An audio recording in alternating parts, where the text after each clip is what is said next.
Welcome to the What Really Happened radio show. Because World War III is a really bad idea.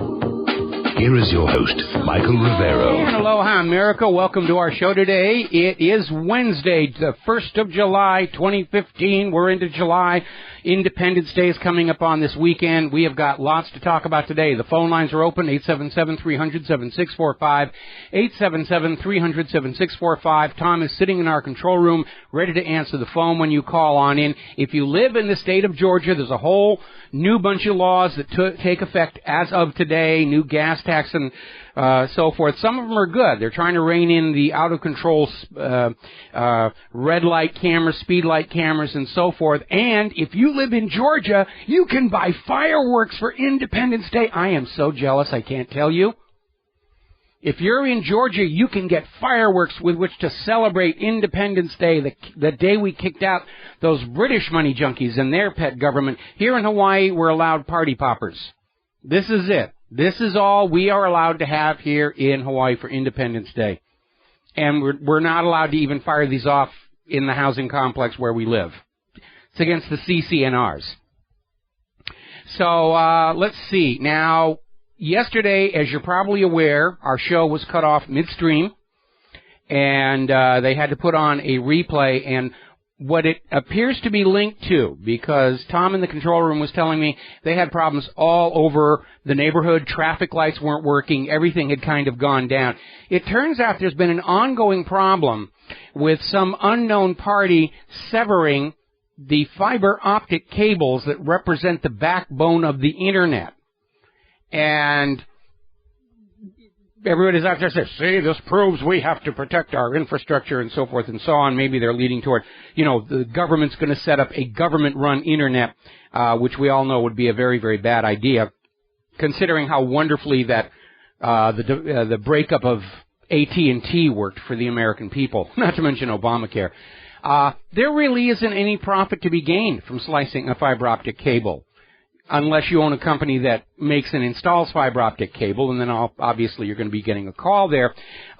But this has apparently been going on for the last year. There have been 11 physical attacks on the high-capacity Internet cables, mostly in California, going back a year. And it's not like you can slice off the fiber optic cable and go sell it the way the copper thieves do.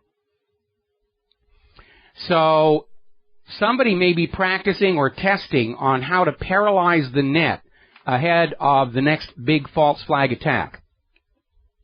Because there's one thing the governments of the United States of America and Israel have to make sure of when the next big bang happens, is that the independent media is silenced, so that alternative explanations for what the public is seeing don't get out there. Remember, in the weeks before 9/11, the FBI was traveling all over the United States of America, shutting down the websites of Muslim groups, because they didn't want anybody getting on the net and saying, no, these can't be real Muslims because of this or that. There are reasons to think that this is not a true story. So the government has done it before. Ahead of false flags, they try and figure out a way to shut down anybody who might stand up and say, I do not believe the official story. And this may have been a test of it. And, of course, the fact that they're causing serious economic damage to small businesses, traffic accidents where the stoplights quit working, that's a small price to pay. We serve a higher goal of maintaining U.S. domination of the world, so forth and so on here. All right, we're going to go ahead and grab our first phone call today. DJ in Georgia, aloha. And 4th of July, set off a really big firework just for me. Oh yeah, we'll do, Micah. It's they sell it everywhere. It's ubiquitous now. You can get them year round too. I'm jealous. I'm so jealous. Yeah. So because you were out yesterday, I get double the airtime, I guess. So. I'll make that decision for you. Thank you. All right. So the thing I wanted to bring up real quick was Texas, and this the Jade Helm. I want to rehash that for a second. You made a point last week, and I just wanted to add on to it. I think that, you said basically all these states were kind of pre-planning if there was a financial crash. What would the states do? How would they recover, post a big financial crash? possibly a currency crash. And I think I'm speculating, but this is only a logical conclusion based on the fact that, come about the last couple months, especially with Jade Helm. I think the states that were targeted in this exercise, Texas in particular, I think had plans to have their own financial means to basically withstand it, which is, I think, one of the reasons they wanted their gold back, and which I also believe those are the states that didn't take a back deal in terms of if there was a big financial crash. They were basically saying, I think they already had these deals done well ahead of time, if not officially, kind of like a contingency plan. And I think the other thing that hints to that is that Texas has ties to Russia. They've one of the leaders of their statist groups had went to St. Petersburg. He's a big time, guy in the Texas movement. I don't have his name in front of me right now, but what do you think about that it could be somehow linked to these states possibly looking for an exit or balkanizing right after, if there is a U.S. crash, kind of like what happened in Soviet Union? All right. Well, let me back up here a little bit, because the discussion we had here on the show was that I pointed out if the governments of the 50 states are not making contingency plans for the collapse of the central U.S. economy, they'd better be doing it now. And I'm trying to find somebody to talk to in our state capital, because if we are not prepared to issue a state-issued Hawaiian currency to keep commerce going, 3 months after the crash, we're going to be eating each other out here on this rock.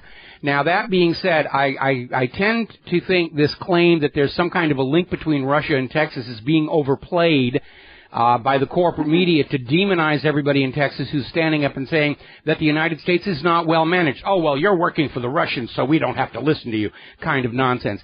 And Jade Helm, originally it did look to me like it was a military exercise because it was only in some of the states. Now, that being said, we know that Greece is going to miss their next really big payment on July 20th, anniversary of the moonwalk. And the Mars landing, and because of that, the troops are going to be in position if there's rioting in those states. Now, the problem with that theory, of course, is the rioting is not going to be confined to just those states if the economy goes downhill. So, I have to be very honest, it almost looks more like a border fortification exercise than it is some kind of suppression of the entire American nation. I would hope so, but something's telling me, and I think, like you said, I'm not too sure about the Russia ties, and that's not the issue for me. I feel like Texas is very self-sufficient at this point. They got their own energy grid, they've got their own gold. And I think that the reason they want their gold now is, hey, they're getting ready to, come out with their own.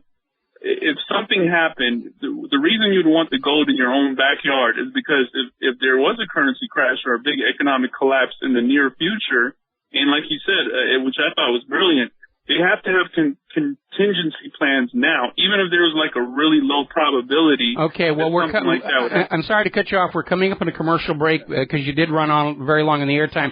The only flaw in that theory is that Texas doesn't have their gold back yet. They've made the request. They don't have it yet. Big. It hasn't been sent back yet. Okay, we got to take a break for commercials. Thank you very much for the phone call, and we'll be right back. Aloha, America. Welcome back to our show here. And, boy, the phone lines are loading up. Let's get some of these phone calls out of the way. We're going to go with Andrew in New York. Aloha. Welcome to the show. What's on your mind? Hey, Mike. The government has been claiming that the terrorist is going to attack us. We have wide open borders. The terrorists could get, a ticket to Mexico and cross the border and start attacking. Yeah, and now they can get a U.S. visa because apparently armed gunmen held up a truck from the U.S. Border Logistics Center, and they got a truckload of 11,500 U.S. visa documents. They can just put their names and pictures on them and walk across the border without being checked at all. It kind of surprised me somehow, like these, like Al-Qaeda could pull out 9/11, but they cannot walk, like, pass through the wide open Mexican border. It kind of shows me how, like, this war on terror is being controlled by the U.S. government. Yeah, and again, it gets back to an issue I made. The propaganda doesn't really make sense. It doesn't present a cohesive alternative reality that people feel comfortable trusting. In filmmaking terms, it's lost its narrative, and this is what happens when your propaganda is being designed by advertising agencies and public relation firms that are used to thinking in very short time periods for a marketing campaign, and there's no consistency throughout the whole propaganda campaign. That's why so much of it contradicts each other, and every time it does, the people scratch their head and say, you know, this that they're telling me doesn't make any sense, just like you're doing. I'm wondering, do you think it's possible that they will stage, like, a terror attack? I don't think so, because, like, the media's been hyping it, like, they wouldn't warn the American people about the imminent terror attack. No, what the media is doing is they're pre-selling it. You know, they're selling terror, terror, terror, so when you hear a big bang, you're going to say, ooh, must be a terror attack. Think back to 9/11 and how for 2 months before 9/11 happened, the news was all about Osama bin Laden and what a bad guy he was and how evil he was and how he was the world's #1 terrorist, and he hadn't really done anything to justify that kind of media coverage. And I actually wrote an article in late August of that year saying this is a PR campaign. It's not news reporting. They're selling us the idea that this guy is really bad. And over at Free Republic, I wrote, something is going to happen, and they're going to blame it on this guy. And this was about 2 weeks before 9/11 actually happened. The thing about Jade Helm, the caller was talking about, I think Jade Helm is just a drill, for the military and the police, how would they take on Americans, let's say if the government declared martial law, and, I think they're just pre-training them, if there was a scenario, the government come after, government dissidents. And I think, mostly, during World War III, I think, the government could come after government dissidents because, the government's going to say, oh, these people are not supporting our troops, we need to lock them up, what happened with the Japanese during World War II. Entirely possible, and I'm sure that quelling civil disobedience is part of the Jade Helm training exercise, but looking at all the videos that are coming out about mass transportation of armor and personnel across long distances, I think part of Jade Helm's agenda is to address a concern that was raised by the Pentagon not too long ago, that military training doctrine in the United States for over a decade has been counterinsurgency, which is urban warfare to slap down people trying to kick out their U.S. puppet rulers. And our Army has literally forgotten how to fight a broad front war against a military peer. And I think that's also part of what Jade Helm is all about, is retraining our military to be able to basically, hypothetically, dash across Ukraine and into Russia. All right, thanks, Mike. All right, thank you very much, and we're going to switch over to Steve in California. Aloha, Steve. Welcome to the show. What's on your mind? Well, you may have already received the article, but I just sent you something a little bit ago. Jade Helm 15 extended to November. Yes. Truck driver gives an account to massive military equipment being deployed. I just sent you that a little bit ago. I got it right here in front of me. That. Oh, do you? Yep. Yeah. Hey, another question is on the Baltic Dry Index. I watched this thing for the last year. Saw a record low of 463, I think it was, or 447, something like that. I'm starting to believe now. I've seen an upswing, and now it's coming back down again. I'm starting to think that it's manipulated, just like Wall Street's being manipulated. I don't think the numbers are actually true anymore. I think at one time they might have been true, and now somebody's playing around with the numbers. What do you think? Well, I think any time the public becomes aware of an indicator, the government is inevitably going to go in and say, okay, we need to politicize this, we need to propagandize it, we need to weaponize it, because they're out there trying to make it look like this global economy is still functioning to some extent and keep us distracted from really taking a close look at the reality behind all the claims made by the government, whether it's unemployment, and the rest of it. I don't know that the Baltic Dry Index is being manipulated. I haven't looked at it enough to see any indications that it is, but on the other hand, we can't rule out that possibility that pretty much everything that is coming across any of these business or corporate media websites or government websites is basically just manufactured advertising to convince us to stay calm and keep our money in the banks and don't worry, the economy's going to turn around, and the crash in Greece isn't going to affect the United States of America. And in fact, Barack Obama's already out there promising the American people that Greece and Puerto Rico's default will not affect the U.S. economy. Of course, he also promised we could keep our doctors, so take it for what it's worth. Well, you have to disagree with that. He's not an economist at all. We know that. But for somebody who claims to be a constitutional professor, he doesn't even know the Constitution all that well. Oh, that's true too. No, I see it to affect Europe first, and it'll trickle down to us. Of course, it always does. Central bankers. It will hit, and that's why I kind of look at this whole Jade Helm thing at the timing, September, and extending it to November. In the event that it is a significant crash, much greater than 2007, 2008, that I would just assume that the government has a plan in place, some kind of protocol. If that happens, how would they react? And I just think this is probably what this whole program, this whole Jade Helm 15 is all about. In the event, it's a backup plan. It's a pre-test. Well, we know the U.S. government has been preparing to slap down a popular uprising, and in fact, they've tried to orchestrate small, controllable uprisings to send a lesson to the rest of us slaves that we ought to just shut up, be obedient, go back to our slave pens, work hard, produce children, and give them all of our wealth.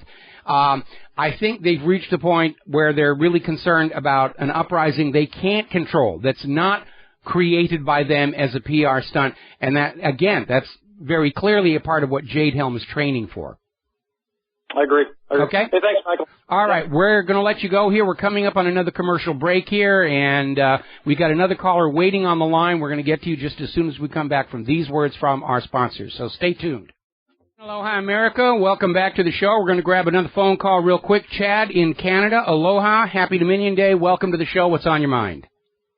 Oh, thank you, Michael. I really enjoy your show. I was wondering, have you encountered the information from the whistleblower, World Bank whistleblower Karen Hudis?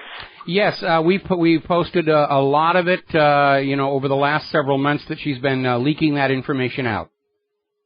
It's absolutely tremendous. She says that there's a very good probability that there will be a global currency reset and that we'll switch to a gold-based currency. Are you in agreement with that? I'm in agreement with the first part, not with the second. What they're okay? Am I still on the air here? We just had a glitch. You are. Okay, we just had a glitch on our Skype again. It's wonderful living in third world infrastructure. What they're calling a global currency reset is a polite term for the fact that the 11th marble is about to crash into planet Earth, and it's grown to the size of that rock that killed off all the dinosaurs. And that's what's happening. There's a huge pile of accumulated debt of money that has never existed in the first place, and that's what's going to cause the reset. I don't agree with the idea of there being a single global currency. In this day and age of instantaneous global financial transactions, you don't need one, and control of that single global currency becomes a prize that bankers will do anything or politicians will do anything to be in control of. I think we should have a value-based currency that is denominated in some kind of a commodity that everybody recognizes has value. I don't agree with gold or silver because there isn't enough of it to back a currency for the entire world population, and you've got to have a commodity that is going to grow in volume matching the population in order to avoid shortages that will lead to manipulation. And I'm one of those people who thinks that our value-based currency ought to be based on a unit of energy. We're an energy-dependent civilization. And I wrote an article a long time ago called The Electro, where the base currency would be a kilowatt hour of electricity. Now, when the Nazis kicked out the private central bank imposed on Germany by the Treaty of Versailles, that led to the runaway, out-of-control Weimar inflation, They instituted a currency that was declared to be worth 1 hour of physical labor. And it sounded bizarre, but it did work. And Germany's economy turned around so quickly, it was called the German miracle in the Western press, at which point all of the nations still enslaved to private central banks, loaning the currency into circulation at interest, started making their plans to bring about another war and destroy Germany for a second time, to show them that, hey, you don't be an upstart to that situation. So, we're coming up on a big crash. They're trying to use currency reset as a euphemism where you don't realize what's actually happening. But it is a collapse of this debt pyramid. The private central banking is a pyramid scheme. And all pyramids collapse. And when they do, they are ruinous to everybody who is taking part in the pyramid scheme. And unfortunately, under the law, we are all forced to be part of the pyramid scheme. That's why it's lasted as long as it has. But it is going to come crashing down. And because of economic globalism, linking all of these pyramid schemes together into one giant pyramid, it's all going to come down together. And it's going to be really ugly. And we, the people of planet Earth, need to be ready to stand up and say, okay, no more private central banking, no global currency, no one nation in charge of the global economy. We're going to go back to hundreds of little tiny nations, each taking care of themselves and their own need, and if they have something they want to trade across the border, they can do that. But these giant global private central banks have enriched themselves at the expense of ordinary people, and they don't return anything of substantive value to society. All they're playing their ink and paper games, and then when the debt collapses, they go in with more ink and paper and buy up the hard assets. And it is a scam, and they've been doing it for 300 years, and it's one of the reasons why the Rothschild family is estimated to be worth $15 trillion with a T dollars right now. Okay, and except for a few candy bars and stuff, when have you ever gone into a store and seen a product that was made by the Rothschilds? This is not how they make their money. They game the system. And they do it because politicians in every country on planet Earth are willing to sell out their own people in exchange for a piece of the action. Well, thank you. Thank you very much, Michael. I enjoy your show a lot. All right. Well, thank you very much. We're going to let you go here. I'm going to hold off on phone calls. I know a lot of people wanted to call from yesterday and everything, but I got a lot of stories I need to get through. And so we're going to focus on the talking points for a little bit, and we'll open up the phone lines probably as we get into the end of the second hour here. Now, turning over to Greece, the situation there is still very tense.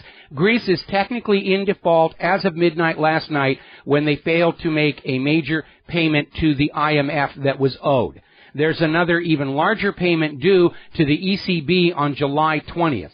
And so it's just building and building and building, and there is no progress being made towards a solution.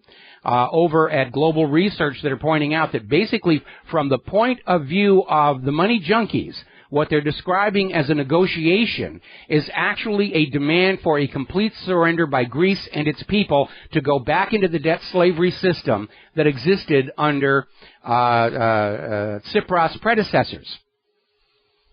The money junkies are trying to force Tsipras and the Syriza party to break their promises to the voters and just go back to things as they were, to prove that the money junkies and not the civil government are in control of Europe right now. And the Greek people are very upset with that. Now, as of right now, because of all the acrimony, Greek Prime Minister Tsipras has said that negotiations are basically on hold until after the referendum. They're not even going to talk anymore until they've got the referendum and they've got the votes from the people of Greece to leave the euro and just start talking about repudiating that odious debt. And we already have the European money junkies and even the U.S. government saying, no, we don't recognize the concept of odious debt anymore. You owe it all. This includes Germany, which basically is ignoring the fact that they still owe Greece something like $11 billion going back to World War II. Realize when it's Israel, the debts last forever and you will make interest payments forever. But when it's anybody else, it's old history. We don't need to deal with that. Tsipras is out there literally campaigning his own people for the upcoming referendum, saying that Greece is not for sale under any price, and he's urging a no vote. And the polls are showing overwhelmingly no is going to win. We can see where this is going. Bloomberg put out a little logic flowchart showing that it doesn't matter what happens from this point on. Greece will have to leave the European Union. Regardless of which course of action anybody takes, sooner or later it's going to happen. Now, the Associated Press is out there declaring that the conditions of the upcoming Greek referendum fall short of international accepted standards. You know, like those international accepted standards that allowed the British Crown to hijack the Scottish referendum for independence. That's what international standards means, conducted in a way that makes it easy to hijack the outcome. And it looks like Associated Press is already trying to build a case for the creditors to say, we reject the outcome of the referendum. It didn't follow the rules we thought it should have. Therefore, it's null and void, and we don't care what the Greek people want. They're already building that public relation case. We got to take a break for commercials, and we'll be right back. Hi, America. Welcome back to the show here. Now, we have been talking about the concept of contagion coming out of the Greek crisis. And normally, that is in the context of economic contagion because of the exposure to various derivatives, cash shortfalls, lost principal on investments and loans. But there are other contagions that the European Union is worried about, primarily the political one. They're concerned that seeing the people of Greece stand up and vote themselves out of the euro is going to start giving ideas to the other member nations of the European Union who are thinking about the same thing. Because if Greece does it, the other countries may follow suit. The first step to accomplishing any kind of a social goal is to understand it's possible to do it, and that is what is coming out of this referendum. Now, for Cyprus to be standing up to the money junkies is also a contagion they're concerned about. Because up until recently, the leaders of all the member states of the European Union, all the provinces, as it were, have more or less been going on along with what Brussels says. Cyprus won't do that. And reinforcing this is an article out of Wake Up From Your Slumber saying that Alexis Tsipras must be stopped. That is the underlying message of Europe's leaders. We can't have the leader of one of our member nations standing up and saying, you know, I'm not liking this idea of staying in the Union. Basically, they're in the same dilemma in Brussels that Abraham Lincoln was in Washington, D.C. Now, there's another article over in michaelhudson.com which is making a very good point that everybody around the world should be thinking of. We're sick and tired of constantly being told we have to have austerity, which means we must all make do with less so the bankers can have more. That's a very tough sell, especially as we have less and less and less. And by the way, I want to challenge that definition of the word austerity. When you yourself, of your own free will, choose to live a simpler lifestyle, that is austerity. When the government and the bankers come in and order you to live a simpler lifestyle so you can turn over the surplus wealth to the bankers, that's not austerity. That is dictatorship. So we're looking at this article over at michaelhudson.com saying, isn't it time to demand the money junkies have austerity because they've got all the wealth. They scammed it out of the people of planet Earth with their ink and paper games.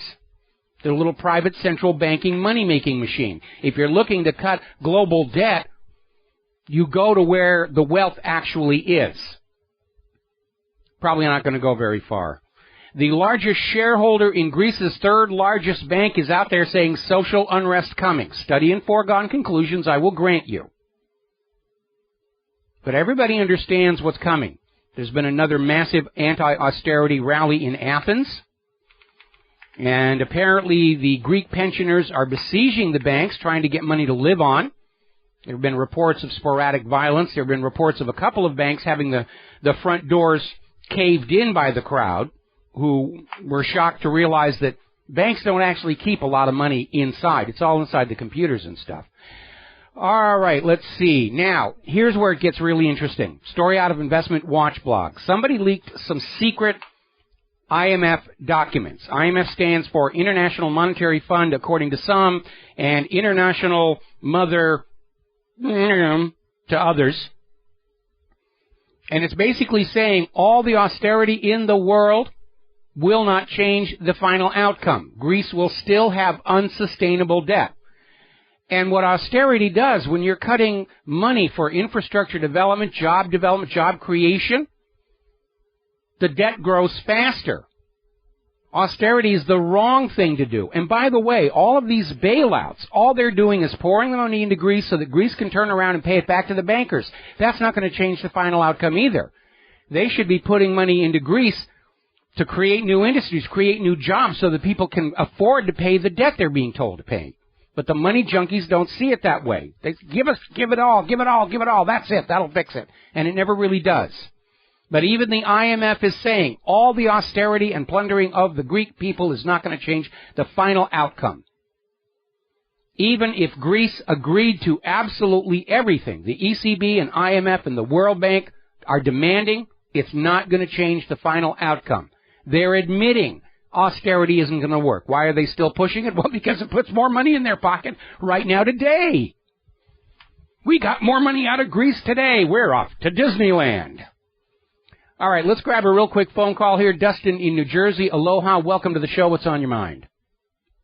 Yeah, they need to do some infrastructure projects like that gas pipeline through Turkey. Well, that's what Russia's doing, and everybody understands Russia is doing the right thing. They're doing job creation. They're building infrastructure, things the United States doesn't seem to know how to do anymore. People need to realize if they do go with the European Union's austerity again, their economy is never going to recover because they will have less money to spend in their economy. They need to default, leave, start with a clean slate. And yeah, it's going to be tough, but at least you don't have any debt.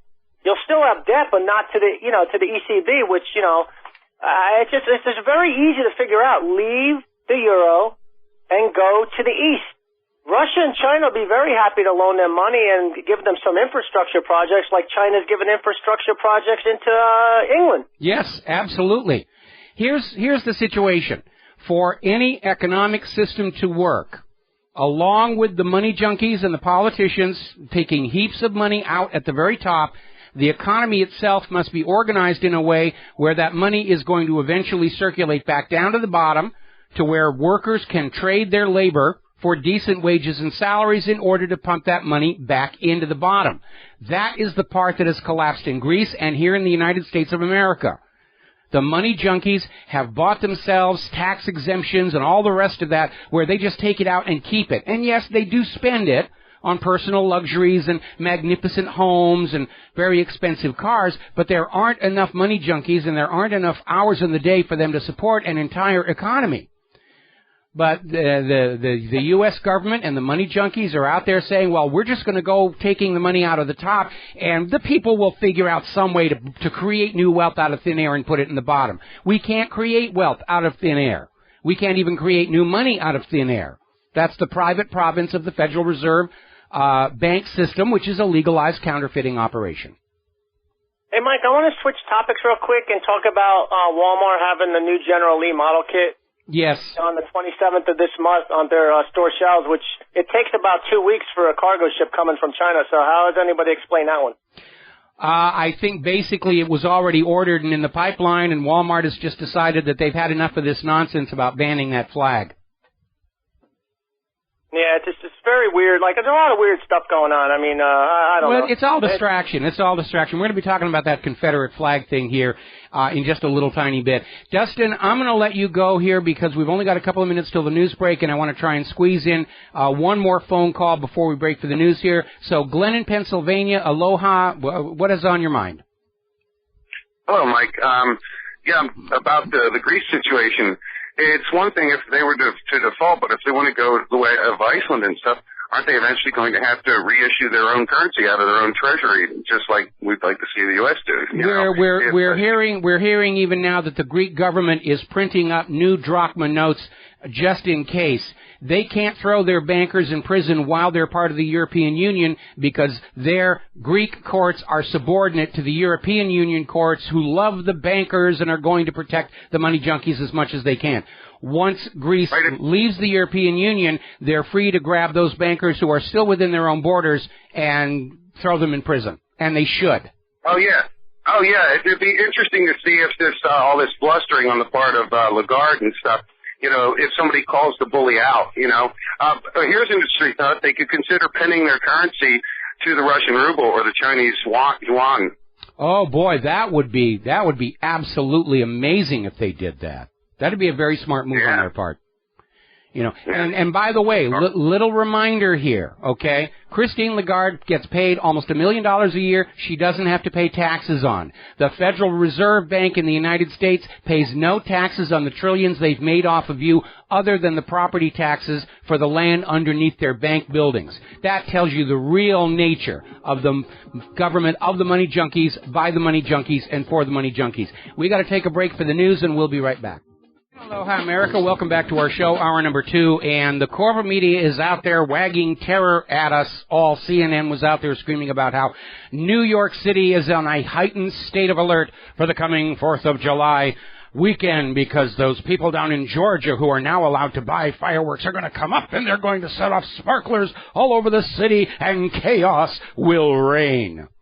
Now, we have been hearing former head of the CIA, Department of Homeland Security, the Federal Bureau of Idiots are all out there screaming. There could very well be an ISIS terror attack this weekend.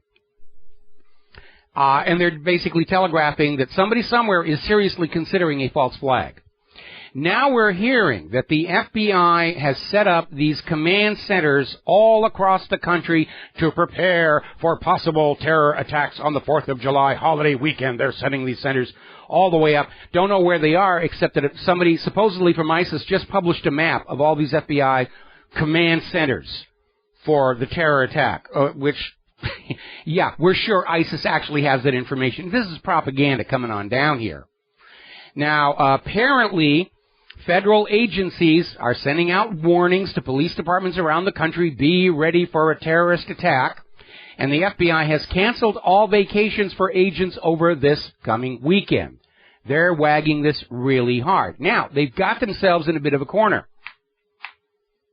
here. Because if 4th of July weekend comes and goes and nothing unfortunate happens, then the entire government was seen as crying wolf yet again.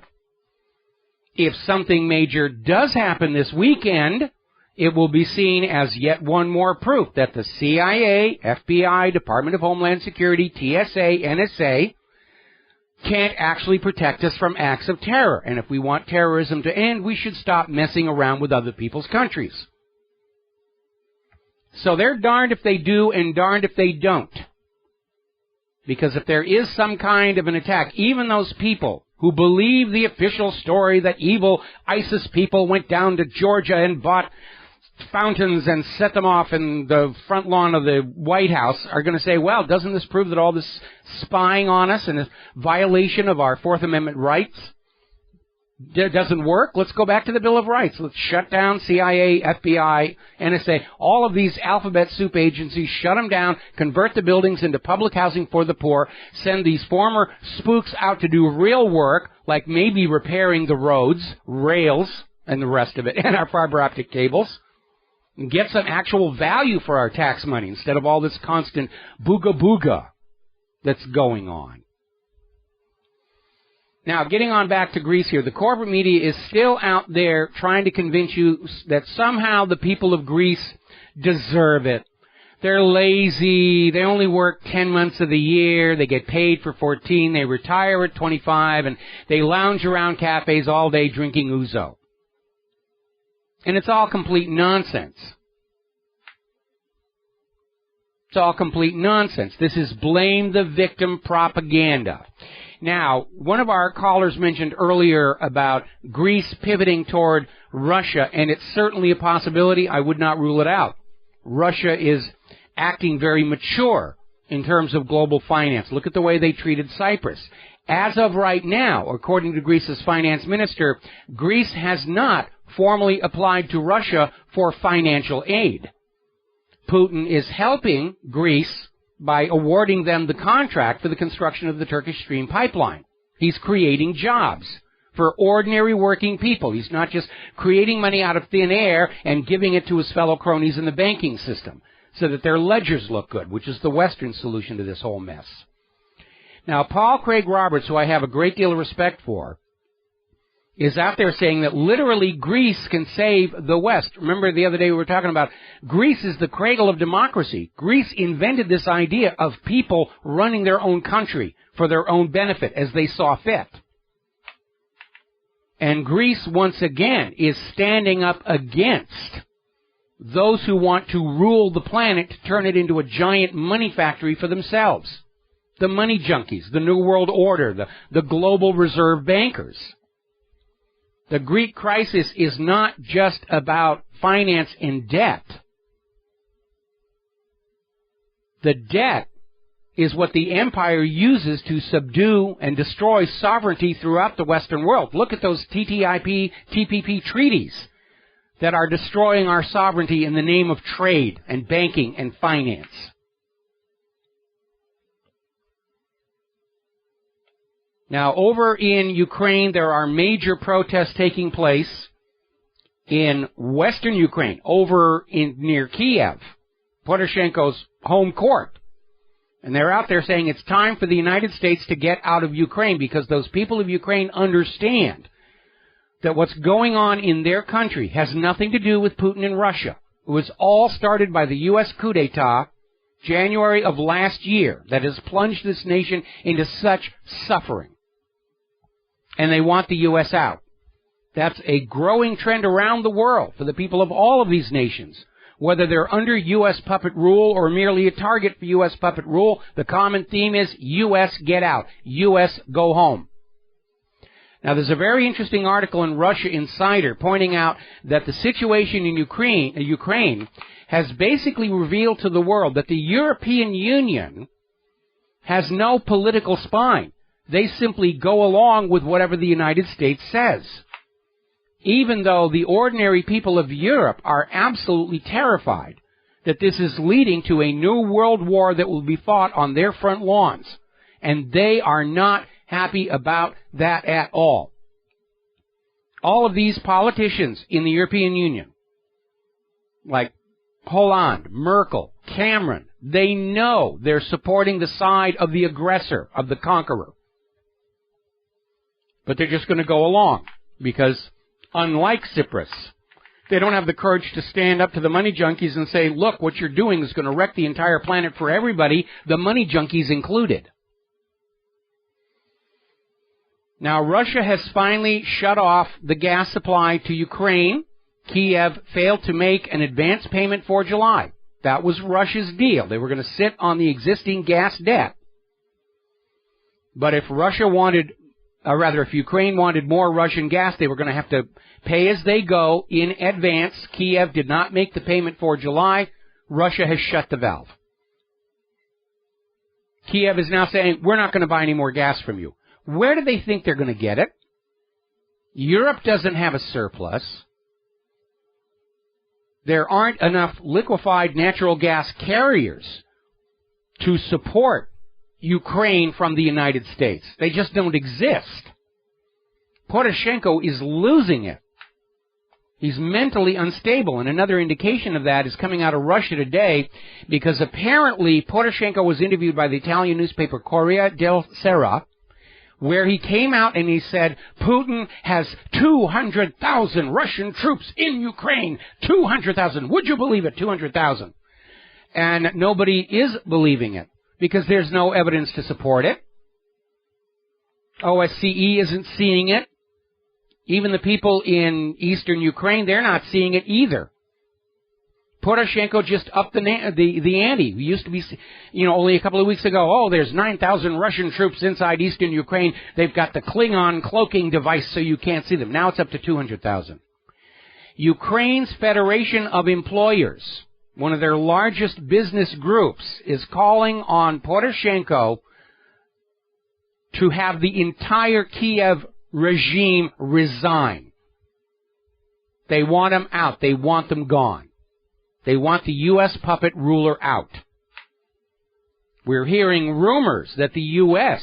may actually kick Poroshenko out to replace him with a new puppet who they hope will do a somewhat better job of conquering the eastern Ukraine, provoking war with Russia, and still managing to look like he's the good guy to the rest of the world. Good luck with that one. We'll be right back.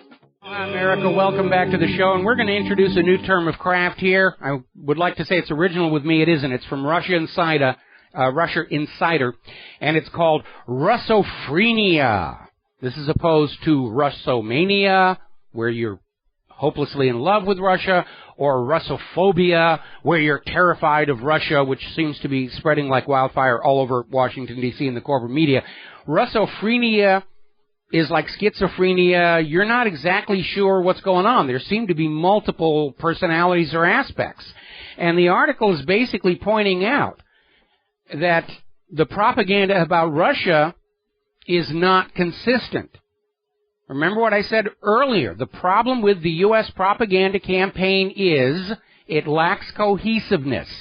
It contradicts itself. And this article is pointing that fact out, that you've got the financial press out there screaming that Russia's on the verge of economic collapse. The sanctions are working. Russia is crippled. Absolutely. They're doomed in just a matter of weeks.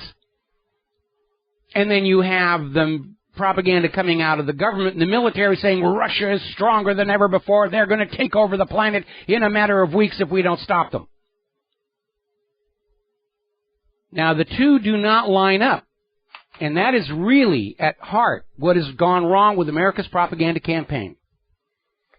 They just figured they'd hire advertisers and TV commercial producers and public relations firms to go on out and sell the war agenda to the American people the same way they sell shampoo, shoe styles, cars. And it doesn't work because ad agencies and PR firms, and I used to work in advertising a long time ago, so I know this to be true. They only think in terms of the one product that they're being told to sell, and it's only from a few weeks of the ad campaign. Then it's gone, and it's completely irrelevant for what they do next. And that is what undermines the believability of a propaganda campaign. I'm glad they made such a huge, hideous mistake. Meanwhile, House Speaker John Boehner is out there reassuring our allies around the world that Washington is committed to stand against Russia's President Vladimir Putin by all means necessary regarding Ukraine. Does he really think that we have fallen for this propaganda that Ukraine is all Putin's fault? Because we haven't. We know this is U.S. imperialism. We know this is a continuation of a policy carried out by the United States at least 50 times since the end of World War II. Go into somebody else's country, fund the disaffected, kick up protests, say, oh, the government is illegitimate, drive them from power, install a puppet dictator. The U.S. has done this to 50 other countries since the end of World War II, succeeding about half the time. And at this point, I don't think we can judge Ukraine a successful foreign policy intervention, the way Obama had declared Yemen just a short while ago. Russia is still waiting for France to come up with some kind of an arrangement on how they're going to settle this issue over the Mistral helicopter carriers, which Russia paid for, France built, and then under urging from the U.S. government refused to deliver. And the U.S. government saying, well, thank you for stiffing the Russians. We're not involved. They're dropping the cost for this back onto the French government. Speaking of which, 2 French soldiers have been suspended over child sex abuse in Burkina Faso, down there in the West African country. I still don't understand what any of this stuff is about. Power trips, or maybe this is just the kind of sickos the military are recruiting. You know, hey, this was fun. Remember the movie Full Metal Jacket? And the reporter's up in the helicopter flying over the terrain, and the guy with the door gun is shooting everything, and the reporter says, how can you shoot women and children? He says, you just lead them a little less. Okay. Very interesting article, Why the UK is No Longer Shocked at Establishment Sex Abuse Cover-Ups. And basically what they're saying is so many of their politicians and media celebrities have been uncovered as child molesters that it's just kind of like, well, I guess this is what they do. And we'll just look the other way because we do enjoy their TV shows and we, can't seem to vote for anybody who isn't a child molester. So it's become part of the accepted culture over in Great Britain that, yes, politicians get their jollies by plunging their genitalia into small children. Almost one-third of the British, Germans, and French people want NATO out of their countries in favor of their own European Union army under their control as opposed to U.S. control. Now, down in Iran, as you're already aware, they've extended the nuclear negotiations deadline by 1 week. The Iran bashers are out there screaming that they didn't meet the deadline, and Iran is pointing out correctly there really wasn't an official hard deadline on any of this. It's just a point on a calendar where they wanted to be done, and the fact that they're extending by a week just means they're close to getting some kind of an arrangement made. Now, the battle of propaganda is cranking up. There are interests who do not want this deal to move forward here, and despite the huge, hideous embarrassment with that silly little cartoon that bashed the Western media for the way they covered Israel's attack on Gaza last summer, Netanyahu has come out with another Looney Tune, basically trying to say that allowing Iran to have this deal means that ISIS will acquire nuclear weapons. He's now out there trying to say that Iran is ISIS, which is nonsense. We know that Israel is ISIS. The United States is ISIS. They've admitted it. But he's come out with this other cartoon, and it's already being derided and ridiculed around the world. Remember not too long ago where there was a big stink where Kaspersky Labs discovered that Israel was spying on the hotels where all the people involved in the P5+1 were staying? It turns out they needn't have bothered because according to the Jerusalem Post, people within the U.S. government are continuously briefing Israel on what's going on at the Iran talks. Really? And I thought those people worked for the United States government. They seem to get paychecks with U.S. tax dollars in there. All right, we're going to grab a phone call here. Michelle in Florida, we're going to start. I'm going to have to take you through the commercial break. What's on your mind? I talked to my ex-husband yesterday, and we were talking about Ukraine and Russia. And he has a guy that's from the Ukraine that works for him. He's worked for him for a long time. And he has family that lives there. And they have actually been telling him that Russia actually is in Ukraine. There are Russian nationals who, of their own volition, have volunteered to go and fight. But I seriously question any source of any claim that organized Russian military are there. We got to take a break for commercials. Thank you very much. We'll be right back. Aloha, America. Welcome back to the show. And before we take these next two phone calls, I want to address this issue because along with that phone call, I get tons of email from people saying, oh, I have friends and family in Ukraine, and yes, there's Russians all over the place. Well, unless they're wearing uniforms and driving vehicles marked, I'm from Russia, how would you know? I mean, the Ukrainians and the Russian, they all look the same. And we know the U.S. is trying to sell this idea that Russia is inside Ukraine. The story doesn't make sense because if there were Russians on the ground in uniforms and marked vehicles, there'd be all kinds of photos coming out to prove it. But every time they put out a photo claiming to show that Russian military is inside Ukraine, a Google image search always proves it was taken someplace else months and months ago. So they're ratcheting up the propaganda just as fast as they can. All right, we're going to take two more phone calls, and then I'm really going to close the phone lines because I got a lot of stuff to get through before the end of the show today. Damien in New York, aloha, welcome to the show. What's on your mind? Hey, Michael. My friends in Ukraine, they told me from the very start of this, the majority of people, they have no idea what's going on. Even the soldiers, they didn't even know what the heck was going on. But didn't call about that. I'm just going to tell you a little bit of some things about New York. I sent you an email about did you see the latest cartoon, by the way, from Israel about Iran? Yes, I did. We actually have it posted to the front of what really happened and making fun of it, of course. Unbelievable. The last line, Iran like ISIS, but much bigger. I mean, unbelievable. Just way to just completely offend an entire nation of people, and just unbelievable. Yeah. Unbelievable. Just to let people know, this whole thing with 4th of July, people in New York, we are not really, we're sort of talking about it, but not talking about it, but we all know and are being on our guard to just, be aware of our surroundings and stuff and kind of somewhat prepare.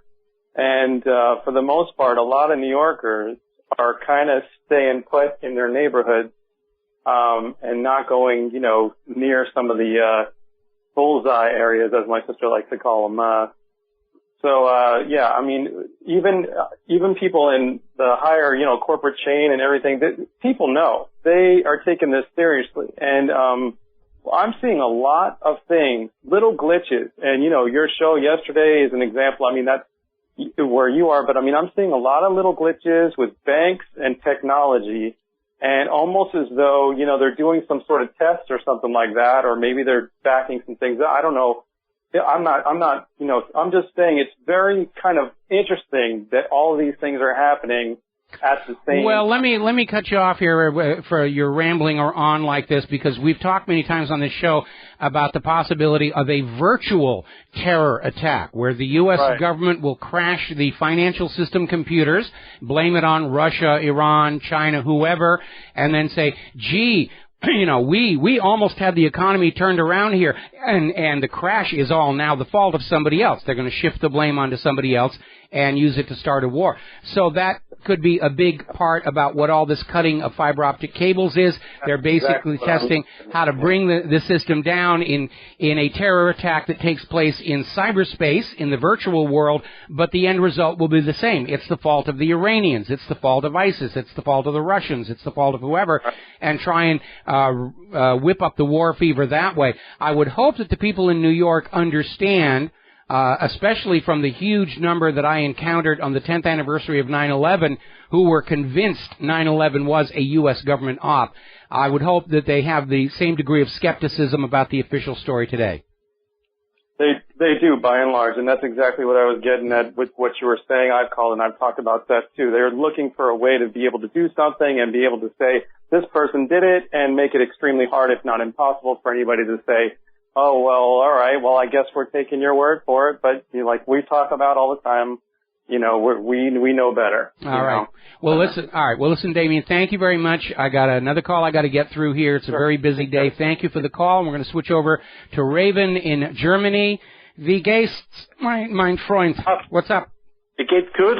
Good. Sehr gut. I'm an American native New Yorker. Okay. Long-time listener, first-time caller.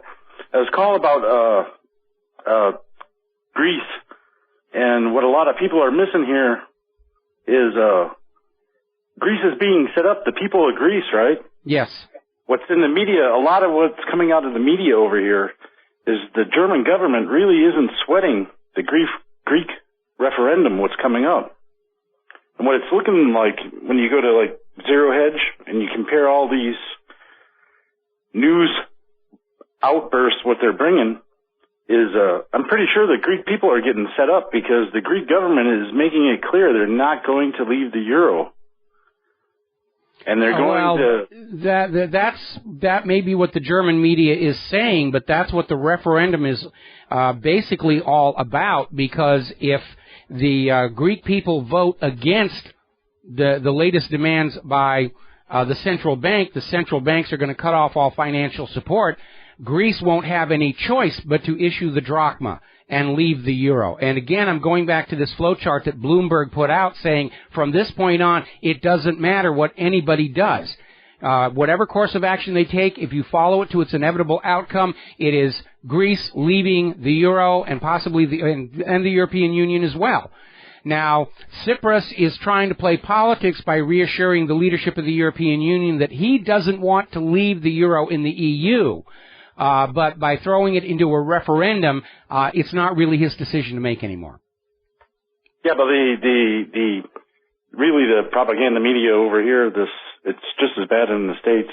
The biggest newspaper over here, Europe-wide circulation, is the Bild Zeitung, and really bad. And they portray the Greeks as these lazy people who don't want to pay their debts. They don't put out what really it is. It's like over 95% of the money that has been paid to Greece in loans has gone to the German and French banks. That's exactly right. The money goes into Greece. It goes immediately back out to the creditors, and none of it stays in Greece to change the reality on the ground. Yes, we're seeing in the American media, the problem is the Greek people, they won't work hard enough. They won't give us enough of their money. And behind all of that is the big, ugly secret that none of the corporate media will ever look at, which is that 11th marble. Because private central banks create more debt than money with which to pay the debt. It is impossible to get out of debt to a private central bank. It's designed that way because it's a mechanism of enslavement and control. And that's... Yeah, my whole family, I woke up a few years ago and I turned my whole family on to it. Even my teenage sons are always follow the news, the real news. And my wife saw the German finance minister, Schäuble, and he was almost crying last time. They wanted the German Reichstag to approve the new money for Greece, because in end effect, they're only supporting the German banks, because Deutsche Bank is like, they have so many derivatives, they outpace J.P. Morgan, all the American banks. They're holding the largest. They're holding the largest batch, and I would expect that the European media in general and the German media especially are doing the same thing the American media is saying. It's not that big a problem. It's not going to affect us that Greece has defaulted to the IMF, and they're going to default to the ECB on the 20th of July. Just keep your money in the banks. Don't sell your stock. Everything will be fine. And that really is what's going on. Raven, I have to let you go. We're going to take another break for commercials. And all right, thanks. Thank you. We're going to shut the phone lines off for a little bit because I got to get through a bunch of these stories. We'll be right back after these words from our sponsors, so stay tuned. Hi, America. Welcome back to the show. And we've got the phones shut down for a little while because I got to get through a lot of material here. We're already more than halfway through the program, and I got a lot of stuff to get to. ISIS has issued a warning that they are going to turn the Gaza Strip into another Middle East fiefdom. Their enemy is Hamas, ISIS, this fanatical Islamic power and theoretically major enemy of Israel, is on the warpath against Israel's major enemy, Hamas. And if you believe that one, I have some of Saddam's nuclear weapons to sell you. It's another indicator. ISIS is a manufactured front group for covert action by Israel and the United States in the Middle East. They were using Al-Qaeda, but too many people realized that Al-Qaeda is Arabic slang for a toilet and said, this is not really going to work any longer, and we're going to have to come up with another group, another name. Now, as you know, Israel has committed an act of piracy in international waters. They grabbed the humanitarian aid flotilla, towed it to Ashdod. Among the many foreign nationals that were on the boat was the former president of Tunisia, who refused to cooperate with Israel and sign a statement saying, yes, we're bad guys for bringing crayons and solar panels and medications to the children of Gaza. And Israel has now ducked the whole diplomatic firestorm by deporting him to France. Now, Israel has been in complete control of this story. When they seized the ship, apparently nobody's cell phone would work. All cell phones and cameras were confiscated, and Israel got their version of the story out about how it was a non-violent seizure, and let it run around the world while they were slowly towing the ships to Ashdod. Now that the people who were on the flotilla are back on the ground and able to talk, they're saying it was a violent assault. And Israel was using tasers on these humanitarian aid workers. Israel's denying it, but apparently somebody on board the flotilla got a video onto a little tiny memory card or something, and they hid it, and it wasn't found by the Israeli forces, so the video is now out of Israeli soldiers tasering a humanitarian aid worker on that Gaza flotilla. Oh my goodness, Israel lied to us all again. I'm shocked. I'm truly shocked. By the way, Israel is asking the U.S. government for a 50% increase in the next defense package. This is money taken from you, given to Israel. You don't get anything back for it. It's just gone. It's stolen from you. So that the U.S. government can look good, heaping money all over Israel for more weapons and so forth that they can use to kill all the people of Gaza and the West Bank. The U.S. officially gives Israel $3 billion a year. Now it's going to be $4.5 billion a year. Now that's the official number. The U.S. government actually gives Israel a lot more than that, because Congress will vote loan guarantees, or rather they'll give Israel loans, and then Congress will vote to forgive the loan. Just write it off the books. So Israel can say, we've never failed to repay a loan. Well, they haven't repaid it. The loan was simply forgiven by the U.S. Congress, because it's not their money they're using. Another trick the U.S. government will use to support Israel is they will take brand new weapons built with your tax dollars, and they'll declare them Pentagon surplus. Oh, we've got all these aircraft and everything. It turns out we're not really going to need them after all. They're surplus. We're going to offer them for sale on the surplus market, and Israel will come on in and buy these multi-million-dollar weapons for a few $1,000s. And it goes on and on and on. Now, Russia is stepping into the Middle East fray, saying that Palestinian sovereignty is going to serve the interests of the international community, if for no other reason than it's going to settle down this whole area and hopefully bring an end to Israel's constant commission of war crimes against Gaza and the West Bank, Syria, Lebanon, the Mediterranean. Now, the United Nations Human Rights Council, which just issued the report on Israel's attack on Gaza, they have voted to condemn Israel over Operation Protective Edge and acknowledge that war crimes were committed intentionally by the government of Israel, at the direction of the government of Israel. Israel's government said, go out and do these. We know they're war crimes, do them anyway. Blow up residential blocks just to punish the people living there, even though there isn't actually a military target there. That was documented. Now, the UN Human Rights Council did not vote to demand sanctions. And the Palestinians are upset, saying you should have done that, but I understand where the Human Rights Council is coming from. For sanctions to actually proceed, they would have to go through the United Nations Security Council, where we all know the U.S. government is going to jump up and down and go, veto, veto, veto, veto, veto, veto, we veto, veto, veto, veto, veto, as they always do. Now, there's going to be a United Nations debate on the report from the Human Rights Council. Israel is boycotting it. This from the nation that says a boycott against Israel is anti-Semitism and Jew hate. But they're going to boycott the UN debate on the Gaza war probe to basically send the message, we don't recognize the United Nations authority to talk about what we do, which actually the instant Israel joined the United Nations, they in theory accept the right of the United Nations to comment on their behavior. And it's yet another reason why the United Nations would be well advised to boot Israel out, because Israel is already in violation of the conditions put on their membership in the first place. When Israel joined the United Nations, there were two conditions put on their membership. And Israel is the only nation ever admitted to the United Nations with conditions. The first condition was a Palestinian right of return to their homes and villages, taken during the formation of Israel, and the second was that if the Palestinians of their own free choice decided not to return, that Israel would financially compensate them for their lost homes and villages. Israel has not complied with either one of those conditions.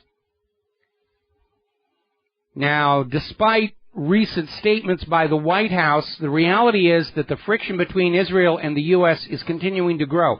The United States State Department has come out saying that they will not protect Israeli settlements against boycotts. And again, they really can't, because a boycott is a recognized form of peaceful nonviolent protest protected under the First Amendment to the Constitution. So the State Department actually doesn't have the authority to protect Israel from boycotts by the American people under the Constitution. By the way, it's now official. The Pentagon has finally admitted that, yes, Israel does have nuclear weapons. They've had them all along. And, yes, we knew it. You got us there. And I still think back to Obama's first press conference as president, when Helen Thomas asked him a direct question: what nations in the Middle East have nuclear weapons right now? And Obama put on his tap shoes and danced away and said, we view proliferation seriously. And the next day, Helen Thomas was gone. Now, with the Pentagon now admitting that the U.S. government has known all along Israel is a nuclear-armed state, then Obama was lying to the press conference, to the people of the United States of America on his first day in the job. He was lying to you. Or, alternate theory, he's a complete moron who doesn't know what's going on. Couldn't rule out combination of the two. Over in the Sinai, there has been a terror attack. It's being blamed on ISIS. 50 Egyptian soldiers were killed in attacks in Sinai. I think this is another case where the label ISIS is being applied to the people of a nation trying to kick out their U.S. puppet ruler.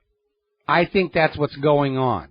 From the point of view of the U.S. and Israel, who are in control of ISIS, there isn't a legitimate reason for anything to be going on in the Sinai. But we know the U.S. right now, anytime anybody in any country under U.S. puppet rule tries to stand up and say, we want the puppet gone, oh, they're ISIS. Don't listen to their complaints. Don't listen to their talk about U.S. puppet ruler. They're ISIS. Just stop thinking and go along with bombing the heck out of them, which is what we're seeing in Yemen right now and Libya. The reality is it's not going very well for the U.S. empire. More about that when we come back. Aloha, America. Welcome back to our show here, third hour, and the phone lines are still closed. We'll try and open them up a little bit later, but I got a lot of stuff I got to get through. Okay? Now, the other day, we were talking about how the United States government is now admitting they are funding Al-Qaeda, Nusra, ISIS, and other groups in Syria. Okay? Yeah. ISIS is an employee of the United States government. And there's a ramification there I wish you would all think about, because this makes the United States government officially a state sponsor of terror. Remember how the U.S. government has been using that label against other countries like Iran without any evidence whatsoever. Cuba for a while until the recent rapprochement. The U.S. government is a state sponsor of terror. And I'm sure the U.S. government's response is, well, they're not terrorists when they work for us. They're freedom fighters.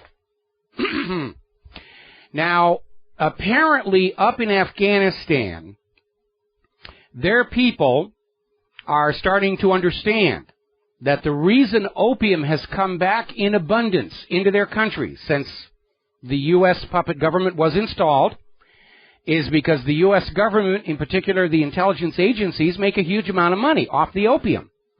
And so now there is a wave of poppy field burnings going on.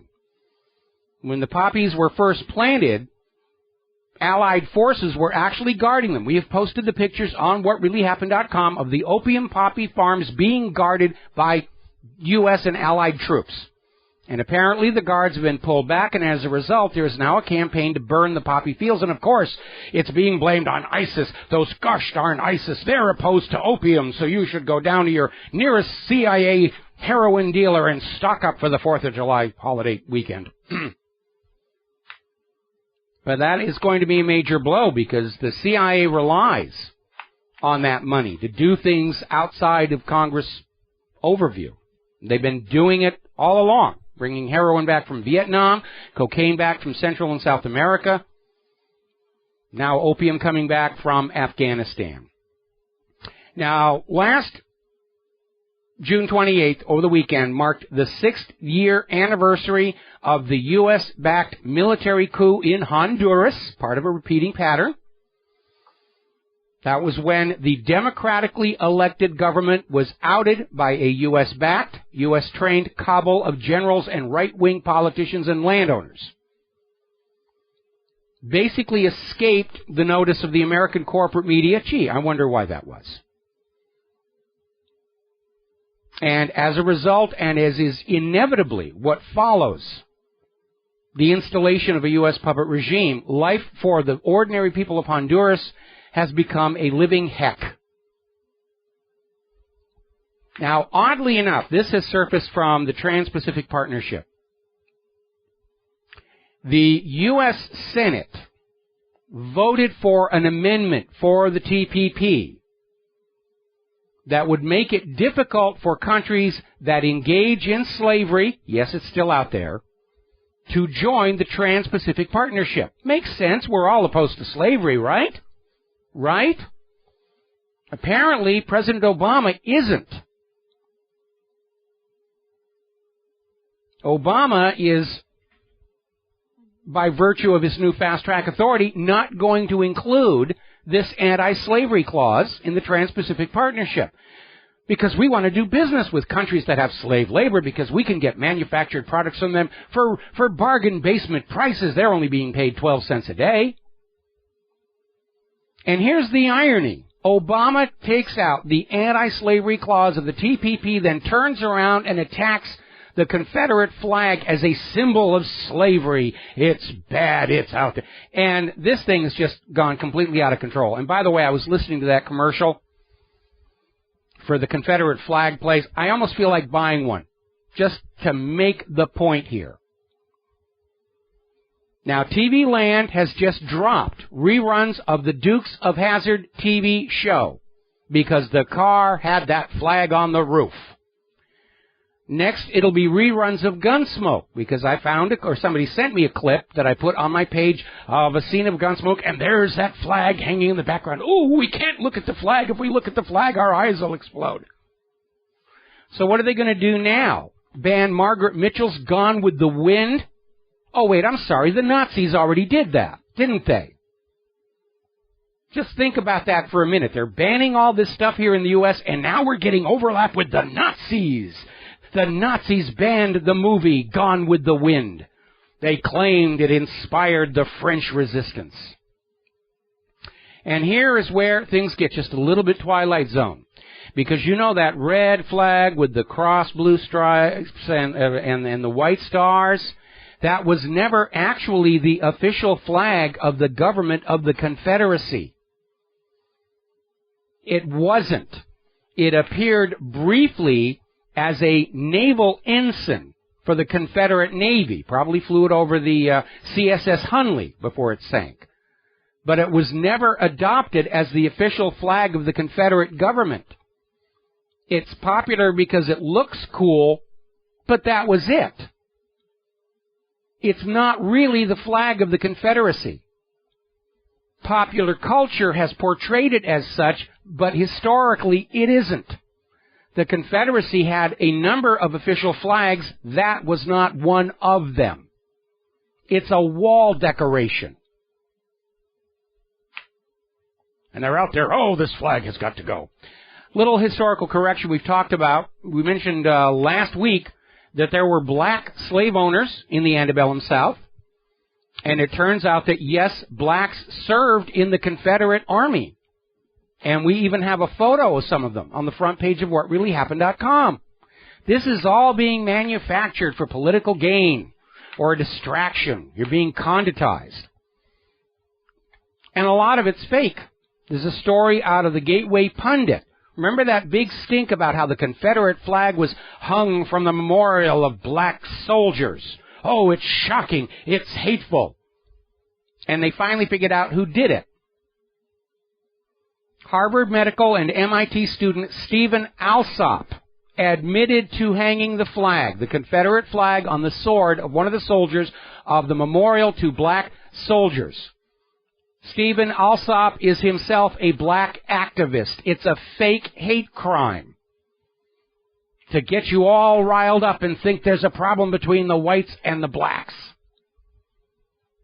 Now, there's a story from Raw Story talking about how 3 black churches in South Carolina have been burned. One of them, little clarification on that coming out. Apparently, letters are being mailed to some of these churches in South Carolina threatening to kill the women pastors and their children. Oh, it's horrible, it's horrible. I wonder who would send such a despicable letter. Well, we have an insight from another article over in LiveLeak. A Colorado Springs man was arrested for leaving racist messages outside a black church. Vincent Broughton, 44, is facing charges for committing a bias-motivated crime and disorderly contact. He is also black.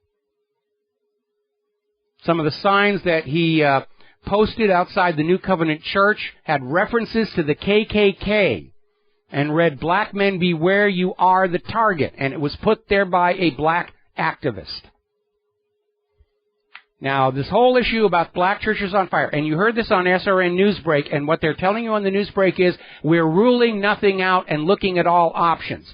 Reports from the local media in the area report there were thunderstorms last night. The church got struck by lightning, and that's what set the fire. I guess this particular church isn't in very good terms with the Lord. Maybe they've been diddling the little kiddies in the back room. But it was reported earlier as not arson, and now they're trying to come out there and say, we're not really sure. It's okay if you want to think it's arson. We'll be right back. Hello, hi, America. Welcome back to the show here. Now, all of this talk about racial tension is designed to do one of several possible things. For one thing, it gives the media something to look at that is not the economy, not Greece's economy, not Puerto Rico's economy, not the wars, not our government's constant sellout to their puppet masters in Tel Aviv.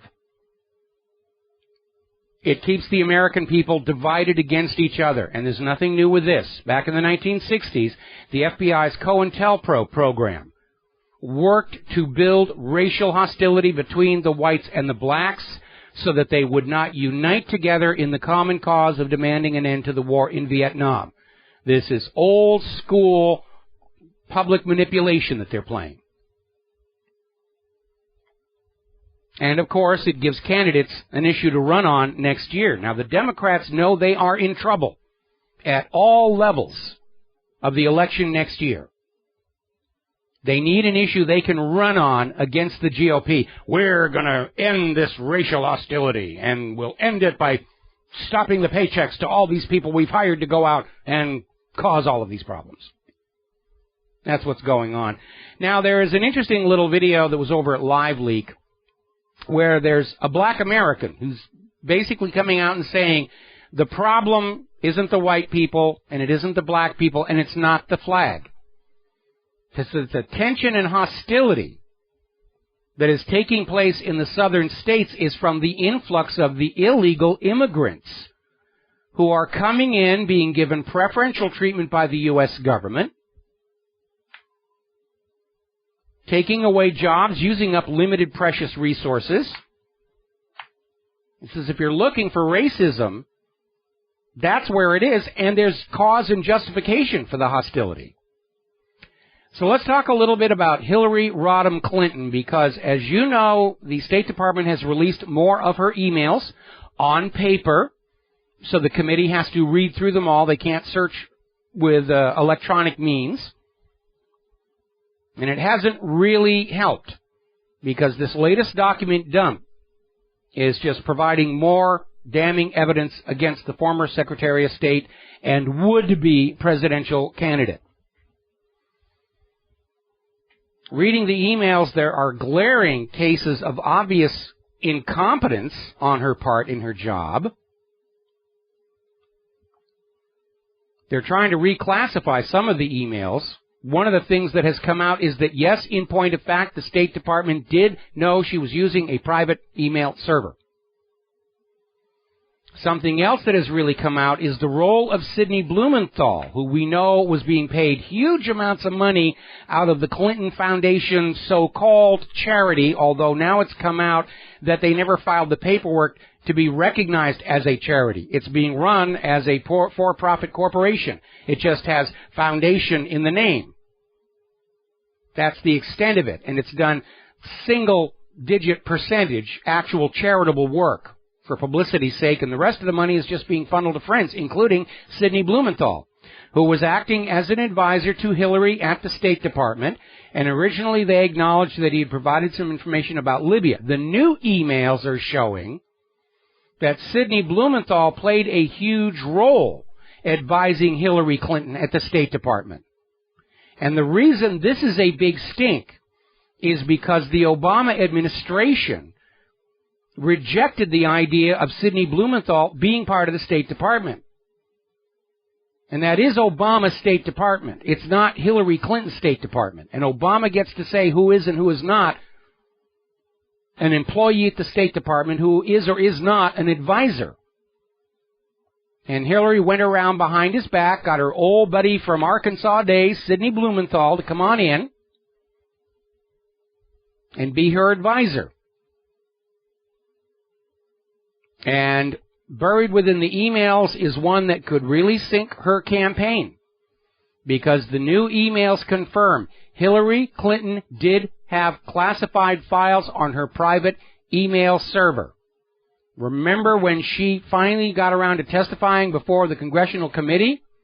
And she said, quote, "I did not email any classified material to anyone on my email. There is no classified information." She said that last March. And she went on to say, "I'm certainly well aware of the classification requirements and did not send classified material." And in the newly released batch of information, there is classified information. Now, Hillary's campaign is coming out and saying, well, it must have been classified after Hillary had it. They're trying to weasel word their way out of it. Oh, when she had it, it wasn't classified. It was only classified afterwards. Nothing to support that whatsoever. They're trying to weasel word their way out of yet another Hillary Clinton scandal.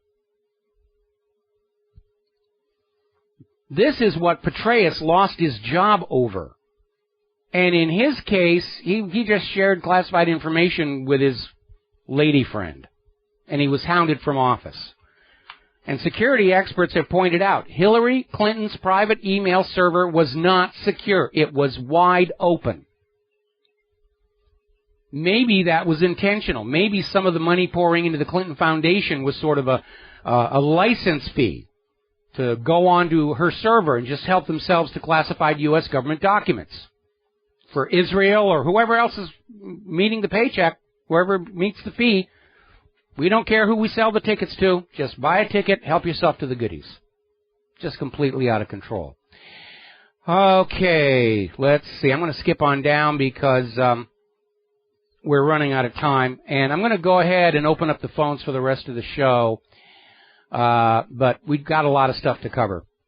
Now, interestingly enough, as you know, earlier this year, the United States announced a plan to set up a special State Department office to centralize all government posts to Twitter and Facebook.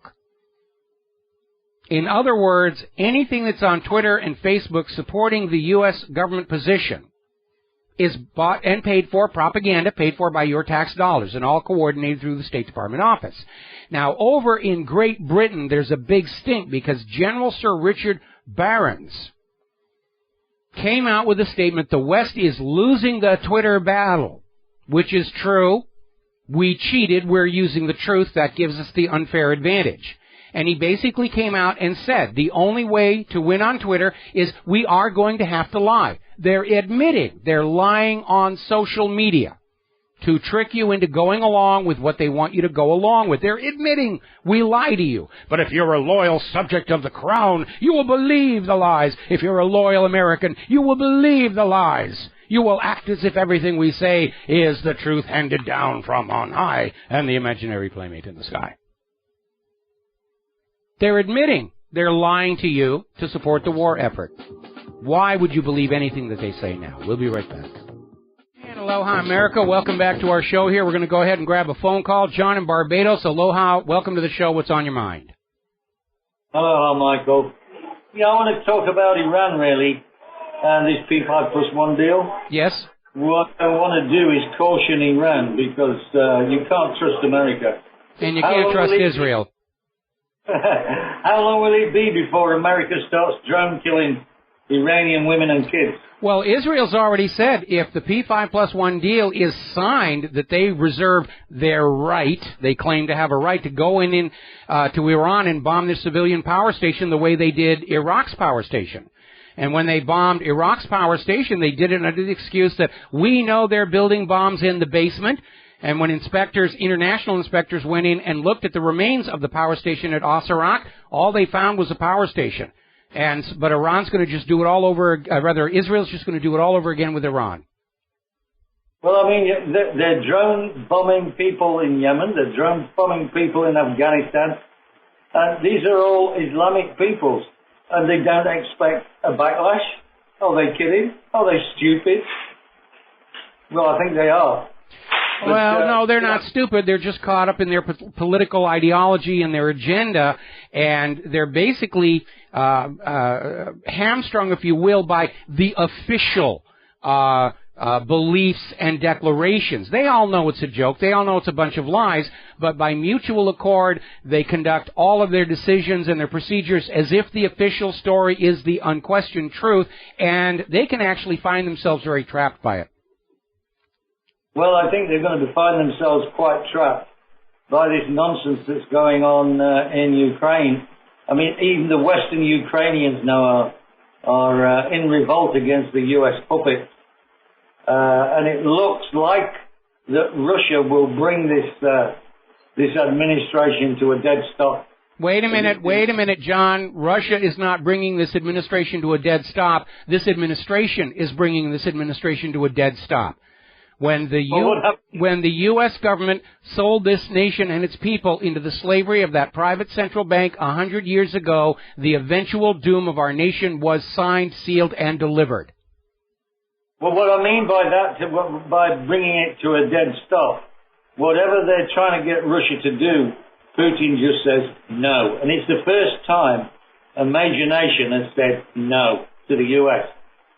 Well, Putin is basically, Putin is simply refusing to go along with this. And he's rather unique. We know that most of the leaders of the former Soviet Union, except for Gorbachev, their immediate response to all of the saber-rattling would have been to send the tanks across the border. And I think U.S. planners were counting on that. They were counting on Putin to be another Khrushchev or another Brezhnev. And he's not doing that. He knows better. Yeah, he's like you've been saying for many years. He's a chess player. He's moved pawns in other places. You know, the U.S. moves a little pawn. By pawn, I mean these military trainers into the Ukraine. Now it looks like he's already made a deal with Cyprus. It looks like he's making a deal with Greece. Well, I mean, the move they just pulled in Syria is brilliant. Putin's out there saying, we agree ISIS is a threat, so we're going to be supporting Assad. And the U.S. can't say a thing about it, can't do a thing about it. They got caught by their own propaganda hoax. Well, it seems that the Pentagon have let the horse out of the stable, recognizing that Israel does have nuclear weapons and that America does support ISIS, al-Nusra, and the FSA. Well, I'm seeing more and more indications that there are major sections of the federal government and the military that have really had it with all of this nonsense. Up until now, it's all about selling weapons and making money, and now that there's a real possibility that this nation could go to war armed with a bunch of overpriced junk. I'm getting a sense that there are some highly placed people inside the Pentagon, inside the military industries that are saying, we can't actually let this go forward. We're glad we made all this money and we got all the ribbons and decorations and stuff, but we know better than anybody else. This is a fool's errand to actually let this war move forward. And I think that's why we're starting to see a lot of this stuff come on out that undermines the official story of poor little helpless Israel needing our weapons and our money to defend themselves against the evil Muslims. Because if Israel is a nuclear-armed state, what have they got to be afraid of from anybody else in the region? Exactly. But I'm looking at all this nonsense. And Russia now, with this latest military equipment, is years ahead of anything America's got. Years ahead. America's antiques are years ahead of what we've got. They did a test war game between an F-35 and an F-16. The F-16's like a decade old and it won. Absolutely. But the F-16 was designed in the 70s, for goodness sake. Well, it was designed to be an air superiority fighter. And that it does that job really well. But because of the funding mechanism called cost plus in military procurement, the manufacturers basically load whatever they're building up with as many different gizmos as they can, because then their profits go up, and the result is this bloated piece of junk. And again, this amazing book and amazing movie, The Pentagon Wars, it's telling humorously the story of the development of the Bradley infantry fighting vehicle, and it is a perfect illustration of how this process works, why it costs so much money, and why the end product is really unusable. And our government wants to send our kids into combat with junk that really will not work and is going to get them killed. Remember the big stink over the body armor in Iraq, where the body armor that was officially issued by the U.S. government all came from this one contractor who made so much money off of this stuff, he threw a $10 million bat mitzvah for his daughter, got rock stars in there and everything, but the body armor deteriorated. When the soldiers would sweat through it, the Kevlar would degrade, and the families of our troops said, we'll take up the collection, we'll get the money to get some really effective body armor like the Dragon scale. And the U.S. military says, if you don't use the body armor we give you and you get killed, your family doesn't get the death benefit. I mean, it was all about that, about forcing the soldiers to use the stuff produced by the cronies of the government and the military-industrial complex. Well, I think what's been happening in American military terms is that, for example, the F-35 isn't an air superiority fighter, it's a multi-role combat. Which is a fancy word for saying they don't really know what it's good at or good for. Yeah. And ever since they went to this whole multi-role, we'll build one plane that does everything they produced is junk, whether it's the F-35 or the F-22, which they still can't figure out why it's asphyxiating its pilots.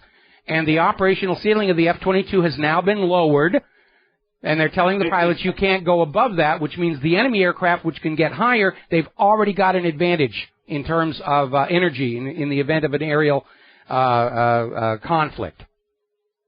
Of course. This has been going on for years, Michael. Yeah. I'm old enough to remember the stink over the M16. And how the Pentagon insiders wanted the M14 because they were all invested with the company who was producing it. And Congress finally had to come out and say, look, you rigged the tests to sabotage the M16. It is clearly the superior, less expensive weapon. We're ordering you to adopt it. And, of course, now the M16 and all of its derivatives have become one of the two major default weapons around the world, right alongside the AK-47.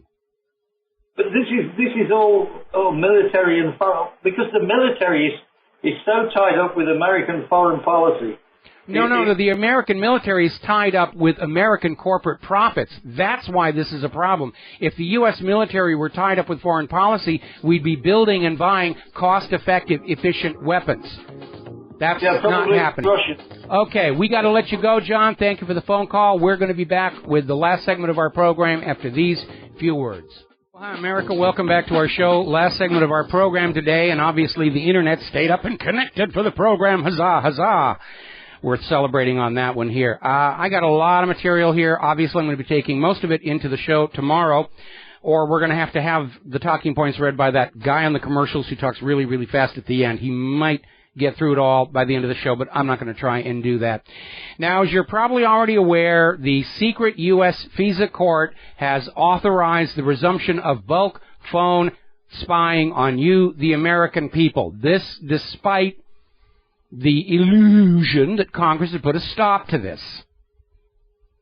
And this didn't surprise anybody. We knew that one way or the other they were going to go on spying on you, the American people, to steal your business secrets, to find information they can blackmail you with, to whack off on pictures of your naked wives and girlfriends or boyfriends, as the case may be,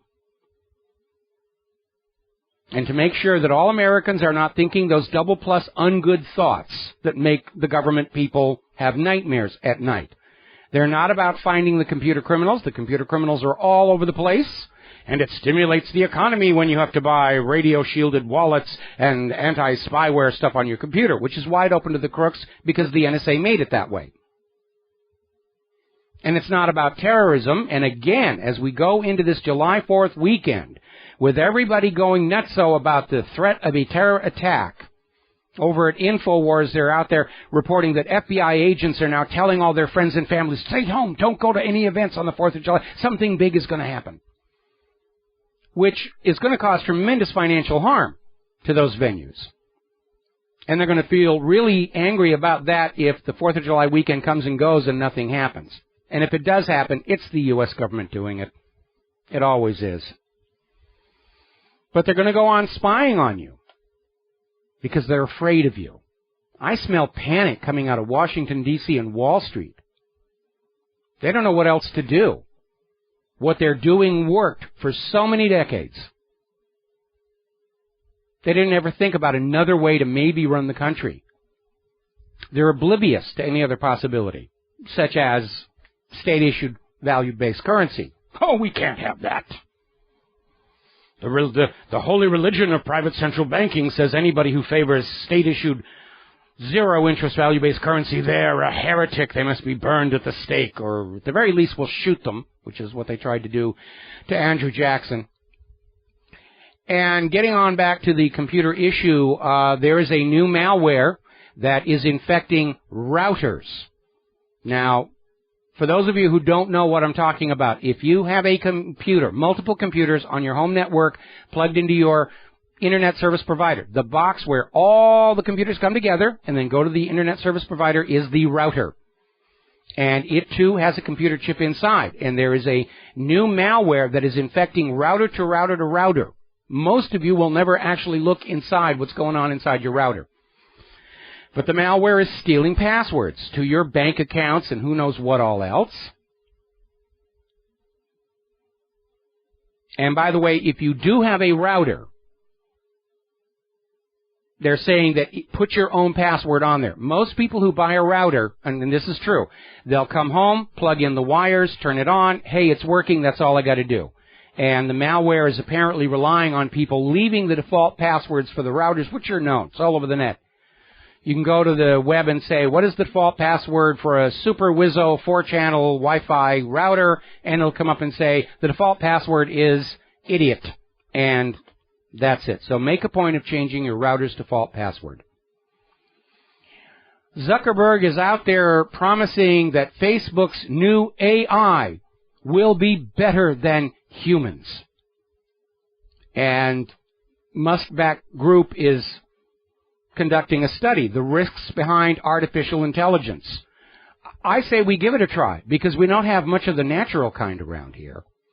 And possibly as a warning is coming out of a Volkswagen factory in Germany where a newly installed robot killed one of the contractors installing it. I guess he turned that wrench a little too tight. And robot went, oh, you did that. Boom.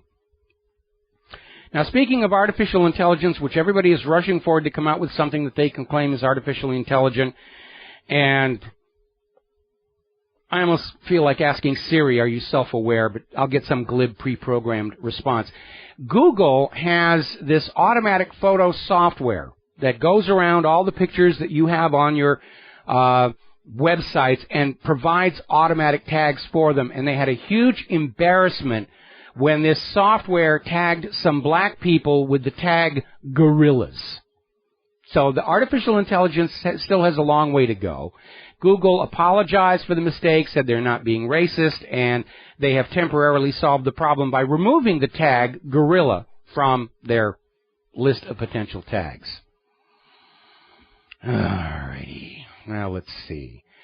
Was another story, and here we go. I was looking for this specifically. I wanted to talk about this one. There's an article over in LinkedIn, Wanted in College Graduates, Tolerance for Ambiguity, and it's talking about headhunters who are not as concerned with what you know or what you can repeat or how high your Common Core test scores were. They will basically set up a test of throwing you into an unfamiliar environment to see how you react. If you can think for yourself, if you can solve the unexpected problems, that is now the new desired quality in job applicants. And apparently, it's a rarity. And this article is talking about executives over in these corporations saying that this generation is not comfortable with figuring out what to do for themselves. They're really good at doing what they're told to do because that's what Common Core has generated. Obedient workers that do not think for themselves.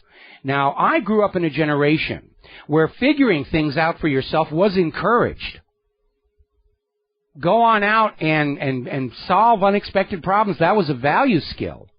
And solving unexpected problems that you have not been pre-programmed for is where humans, at least for this moment, are superior to computers. But humans who can think outside the box are a serious threat to governments trying to keep everyone inside a box. And thus it comes as no surprise that recent trends in public education, especially Common Core, discourage analytical thinking in favor of rote learning of pre-programmed responses to pre-programmed problems, and leaving many of their graduates unable to deal with an unexpected situation, putting them back down on the level of a programmed robot that doesn't know what to do when something not in its programming happens. Now, as a side note, AMC has had a couple of really good series come out lately, like Halt and Catch Fire, which I love being of that vintage myself and seeing all the old hardware. I do enjoy the show. I wish they'd spend more time on the tech and less on the developing soap opera, but they know what their audience is. But they just started a new show called Humans. The logo for the show has the letter A inverted.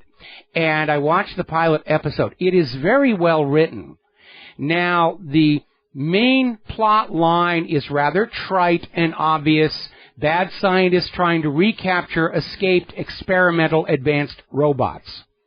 And you might be tempted to dismiss it on the basis of that. But the beauty of the writing, the brilliance, is examining the social implications of artificial intelligence systems coming into consumer life. What happens when appliances cross the line between property and behavior? Edging up to that moment where we look into our systems and realize there is something looking back. And it is only a matter of time until it happens. And this AMC series has done a really good job of taking the latest generation of Japanese human-simulated robots and taking them the next step forward in terms of the costume and makeup design. Now, these are human actors playing these roles. But it is a very well-done show. And it is worth catching. So put that on your must-watch list because there'll be a pop quiz about it next week. There's the music. Time for Claire and I to get out of here and get some work done. I got to work on the new website. We're still looking at starting it first part of next week. Thanks to everybody who sent in donations. Thanks to everybody who sent in suggestions for improvement. And please call your local radio stations. Give them gcnlive.com. Ask them to carry our programming. We need your help to enlarge our audience. We'll be back tomorrow. Aloha, America.